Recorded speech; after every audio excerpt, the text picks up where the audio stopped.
तो hello friends, आज हम बात करेंगे ब्रेन हैमरेज को लेकर और इसके मैं कुछ सिम्टम्स आपको बताऊंगा किन किन रीजंस की वजह से ये चीज़ होती है वो मैं आपको बताऊंगा। और वीडियो के कुछ सेकंड में मैं आपको कुछ सेल्फ प्रिकॉशंस फॉलो करने के लिए बताऊंगा, यानी कि हर साल होने वाली ऐसी घटना जो कि 70% लोगों के साथ में ये चीज़ होती है। तो please don't miss the video. और वीडियो के खास करके ऐसे लोग जिनको पहले से ही जैसे कि हाई ब्लड प्रेशर या फिर शुगर की कोई दिक्कत या फिर बहुत सारी यानी कि बीमारी, कोई किसी भी प्रकार का इन्फेक्शन रहता है, उसके लिए तो बहुत ही ज़्यादा हेल्पफुल होने वाली है मेरी वीडियो। तो प्लीज़ अगर आप मेरे यूट्यूब चैनल पर नए हैं तो please subscribe my channel my general physician. तो let's talk about brain haemorrhage. तो brain haemorrhage is an emergency condition in which rupture blood vessels in cases inside in the brain। अब देखो, brain haemorrhage को समझ लीजिए, यानी brain haemorrhage होता है तो ये ब्लड वेसल्स रप्चर्ड होने की वजह से क्या होता है कि ब्रेन के अंदर ब्लीड का हो जाना, वो क्या कहलाता है? ब्रेन हेमरेज कहलाता है। अब ब्रेन हेमरेज को समझने के लिए मैंने अभी आपको बताया कि 3 मोस्ट इम्पोर्टेंट रीजन सबसे पहले मैं आपको बता रहा हूँ, यानी कि किन किन केसेस के अंदर ये चीज़ देखा जाता है। तो पहला जो रीजन होता है वो होता है अगर यदि आपको सडनली यानी कि एक्सीडेंट होने की वजह या फिर कोई ट्रॉमा हुआ है तो उस केसेस के अंदर क्या होता है कि आपको ब्रेन हेमरेज देखने के लिए मिलता है। दूसरा रीजन ये होता है कि अगर आपका कोई ब्लड प्रेशर बढ़ता है, यानी कि ब्लड प्रेशर एकदम अचानक बढ़ने की वजह से क्या होता है कि ब्लड वेसल रप्चर हो जाती है, यानी कि जिसकी वजह से ब्रेन के अंदर ब्लीड का हो जाना, ये ब्रेन हेमरेज हो जाना। और तीसरा मोस्ट इम्पोर्टेंट रीज़न होता है कि ब्लड थिनिंग ड्रग्स लेने की वजह से भी क्या होता है कि हमें ब्रेन हेमरेज देखने के लिए मिलता है। यानी कि ब्लड थिनिंग का मतलब यानी कि खून को पतला करने वाले कुछ ड्रग्स या फिर कोई मेडिसिन वगैरह अगर आपने ली है तो उसकी वजह से भी क्या होगा कि वो ये भी एक यानी कि केसेस होता है ब्रेन हेमरेज का। देखो, बात करते हैं हम कि ब्रेन हेमरेज ब्लीड होता कहाँ है, यानी कि 3 प्रकार से ब्लीड होती है। सबसे पहला जो होता है हमारा एपिड्यूरल ब्लीडिंग, दूसरा होता है सबड्यूरल ब्लीडिंग और तीसरा होता है हमारा इंट्रासेरेब्रल ब्लीडिंग। तो देखो फ्रेंड, हमारे जो ब्रेन होता है वो एक हॉलो ऑर्गन्स होता है और वो इतना नाजुक पार्ट होता है, अचानक से अगर बाहर से कोई सी भी चीज़ अगर ब्रेन पे टच कर जाती है तो कहीं ना कोई ब्लड वेसल रप्चर हो ही जाती है। तो ये एक ऐसा हॉलो ऑर्गन होता है कि ब्रेन को बहुत ही प्रोटेक्ट करने के लिए क्या होता है कि एक ऐसे फ्लूइड के अंदर रहता है। तो सबसे मैंने आपको बता दूं, जो अभी आपको मैंने एपिड्यूरल बताया, सबसे पहले क्या होता है हमारा स्कल होता है जिसको हम खोपड़ी बोलते हैं, यानी खोपड़ी की हड्डी स्कैल्प। उसके नीचे क्या होता है कि एपिड्यूरल एक लेयर होती है और उसी के नीचे क्या होता है सबड्यूरल, और उसके बराबर में यानी कि इसको नीचे यानी कि सेरेब्रम, यानी कि फ्लूइड जैसा रहता है जिसके अंदर क्या रहता है हमारा ब्रेन प्रोटेक्ट रहता है। तो मैटर इज दैट यानी कि कौन से हिस्से में ब्लीडिंग हुई है, तो ये मैटर करता है। तो इस चीज़ को पता लगाने के लिए तो क्या करते हैं कि सीटी स्कैन कराना होता है। सीटी स्कैन से ही पता चलता है कि ब्रेन के कौन से हिस्से में यानी कि कितनी ब्लीड हुई है। अब उस स्कैन को करने के बाद में क्या होता है, अगर आपको भी इसके सिम्टम्स को समझना पड़ेगा अब, तो सबसे पहले मैं आपको सिम्टम्स बताता हूँ, उसके बाद में बताऊंगा कि कितनी जल्दी आपको एक्शन लेना चाहिए। तो सबसे पहला the most symptom suddenly severe headache, इसके अंदर आपको देखने के लिए मिलेगा अचानक से बहुत सिर के अंदर तेज दर्द का होना। दूसरा है तो वह है number of weakness around the यानी कि one side of the weakness of body. क्या होता है यानी कि एक साइड की जो बॉडी होती है वो उसके अंदर काफ़ी ज़्यादा कमजोरी का महसूस होना या फिर मुंह का टेढ़ा हो जाना, और जिसकी वजह से क्या होता है कि काफ़ी सारी सूजन हमको देखने के लिए मिलती है, और जिसको हम मेडिकल टर्म में बोलते हैं इंट्रासेरेब्रम एडिमा, सेरेब्रम एडिमा, यानी कि ब्रेन के अंदर सूजन का आ जाना। तो ये कुछ सिम्टम्स थे जो मैंने अभी आपको बताया। और हाँ, एक सिम्टम का मोस्ट इम्पोर्टेंट होता है, इसके अंदर आपको नोजिया जैसे कि जीभ का मिचलाना, उल्टी जैसा आना, और तो ये मोस्ट कॉमन सिम्टम्स हैं इस चीज को समझने के लिए। और सारे के सारे क्यों होते हैं? हाई ब्लड प्रेशर, यानी कि ब्लड प्रेशर का अचानक से बढ़ने की वजह से। तो अगर आपको भी ऐसा कोई सिम्टम्स तुरंत दिखाई देता है तो प्लीज डोंट इग्नोर देम, और तुरंत इसको आप ट्रीट करने के लिए यानी कि हॉस्पिटल में लेके जा सकते हैं, जिसकी वजह से जल्द से जल्द डॉक्टर सिटी स्कैन कराने के बाद में, न्यूरो सर्जन सिटी स्कैन कराने के बाद में वो देखते हैं कहाँ तक ब्लीडिंग है। अगर जरूरत पड़ती है तो उसके लिए ऑपरेट भी करना पड़ता है। अब ऑपरेट यानी कि क्रेनियोटॉमी इसका ऑपरेट होता है।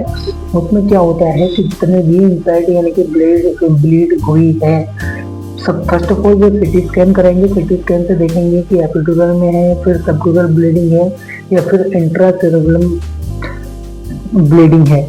तो उसी के अकॉर्डिंग वो डिसाइड करते हैं कि ऑपरेशन इज द बेस्ट, या फिर क्योंकि फर्स्ट ऑफ ऑल ये 2 से 3 दिन अगर नॉर्मल से ब्लीडिंग है तो ट्रीटमेंट के अकॉर्डिंग रखते हैं, जो कि बहुत ही ज़्यादा इंपॉर्टेंट होते हैं। अदरवाइज अगर सम केसेस जैसे कि एक्सीडेंट या फिर ट्रॉमा वगैरह हो गया तो उसकी वजह से क्या होता है कि लोग पेशेंट को इंटीग्रेट करते हैं लेवेंजोस्कोप से, 82 पे एक पैकेज के अंदर डाल देते हैं, जिसकी वजह से, क्योंकि इसमें पेशेंट बेहोशी की हालत में ना तो सांस ले पाता है और रेस्पिरेशन को भी होल्ड करके रखता है, तो जिसकी वजह से वेंटिलेटर पे भी रखने की ज़रूरत होती है।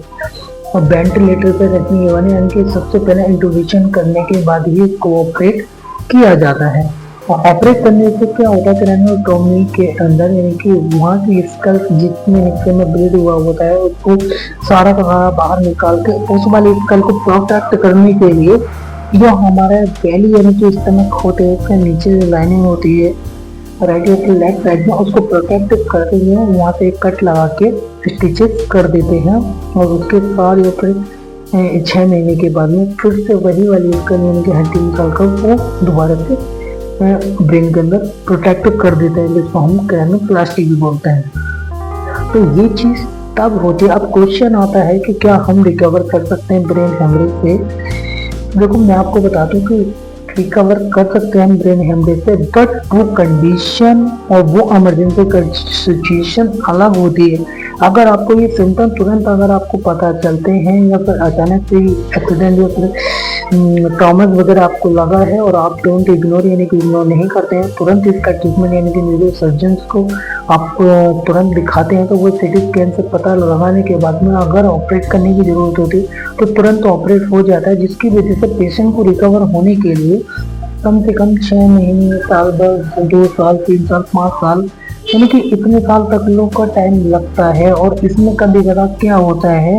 कि हेमरेज होने की वजह से जब इतना सारा प्रोसीजर करने के बाद वेंटिलेटर की तरफ प्रिकॉशनरी भी करनी पड़ती है, जिसको हम यानी गले से चेक करने के बाद में उस चीज़ को ट्रैकिया को खोके उसके अंदर एक नलकी का डालना, तो वो कंडीशन और वो स्टेजेस अलग होती है। 5 साल 10 साल हो सकता है कि रिकवरी ना हो। तो इस तरीके से ब्रेन हेमरेज के कुछ कॉम्प्लिकेशन जो अभी मैंने आपको बताए हैं, तो ये चीज़ होती है। और मैं बात करूँ 60 से 70% यानी कि 100 में से 99% यानी कि 95% पेशेंट की डेथ इसके अंदर हमको देखने के लिए भी मिलती है। सिर्फ ओनली 5 to 7% ही लोग इसके अंदर यानी कि रिकवर कर पाते हैं और बच पाते हैं। अदरवाइज 95 से लेकर 97% लोग इसके अंदर डेथ हो जाती है अगर अचानक से ब्रेन हेमरेज होता है। तो फर्स्ट ऑफ ऑल अगर ऐसे कोई सिम्टम्स अगर आपके रिश्तेदार या फिर आपके रिलेशन या फिर कहीं पे भी देखने के लिए मिलते हैं तो प्लीज़ डोंट इग्नोर देम। आपको तुरंत एक्शन लेना है और आपको हॉस्पिटल से लेके जाना है। किसी भी एम्बुलेंस यानी कि आईसीयू वाली एम्बुलेंस, उसके अंदर आपको सारा का सारा वेंटिलेटर का सामान मिल जाता है। अगर ज़रूरत पड़ती है तो जो उसके अंदर एक EMT वगैरह ऐसे करके इमरजेंसी मेडिकल टेक्नीशियन जो भी बैठा होता है वो इंट्रूड भी कर देता है। तो इस कंडीशन में आप अपने पेशेंट को यानी कि सेल्फ यानी कि रिकवरी दे सकते हैं और उसको काफ़ी हद तक लो आप बचा सकते हैं। तो फर्स्ट ऑफ ऑल अब ये तो बात थी कुछ इमरजेंसी कंडीशन की जो वही अभी मैंने आपको बताई है। अब मैं आपको बताता हूँ कुछ सेल्फ ट्रीटमेंट प्रिकॉशंस के बारे में। देखो फ्रेंड्स, अगर आपको ब्लड प्रेशर या फिर डायबिटीज़ की कोई प्रॉब्लम्स है या फिर आपकी फैमिली या फिर किसी भी रिश्ता, तो आपको कंटिन्यू हेल्थ चेकअप कराते रहना चाहिए और आपको किसी ऐसे न्यूरो फिजिशियन या फिर न्यूरो सर्जन के टच में रहना पड़ता है और उसके प्रेस्क्रिप्शन के अकॉर्डिंग आपको उसके ट्रीटमेंट को फॉलो करना पड़ता है। अदरवाइज अगर आपको नहीं पता और आपका बीपी अचानक से ही बढ़ता है और सीवियर हेडेक जैसा, तो आप किसी एज ए एमडी या फिर जनरल फिजिशियन डॉक्टर से दिखा सकते हैं और रेगुलरली अपने हेल्थ का यानी कि चेकअप आप करा सकते हैं, जो कि वाइटल्स बोलते हैं। वाइटल्स के अंदर आपके heart rate, temperature, BP, respiration वगैरह और एसिडिटी यानी कि ऑक्सीजन लेवल उसके अंदर आ जाता है। तो सबसे मेन चीज़ करती है आपके वाइटल साइंस के ऊपर डिपेंड करता है कि आपके वाइटल कहाँ कब तक लोग नॉर्मल है। और बात करूँ मैं ओवर 50 एज की बात, अगर कोई व्यक्ति 50 से 60 साल या फिर 55 साल का व्यक्ति कोई है, तो उसके वाइटल्स जो 18 से 25 साल या फिर 30 साल के मुकाबले यानी कि 50% पर ही उसके वाइटल्स काम करते हैं। तो प्लीज़ आपको इग्नोर नहीं करना है और कंटिन्यू लगातार हेल्थ चेकअप कराते रहना। अगर आपको बीपी की समस्या है तो बीपी की टेबलेट्स आपको टाइम टू टाइम लेनी है।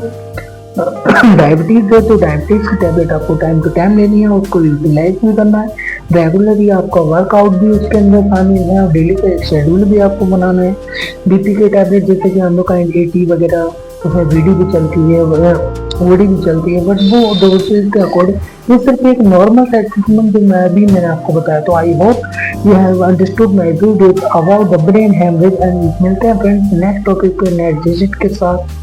And then take care, bye friends.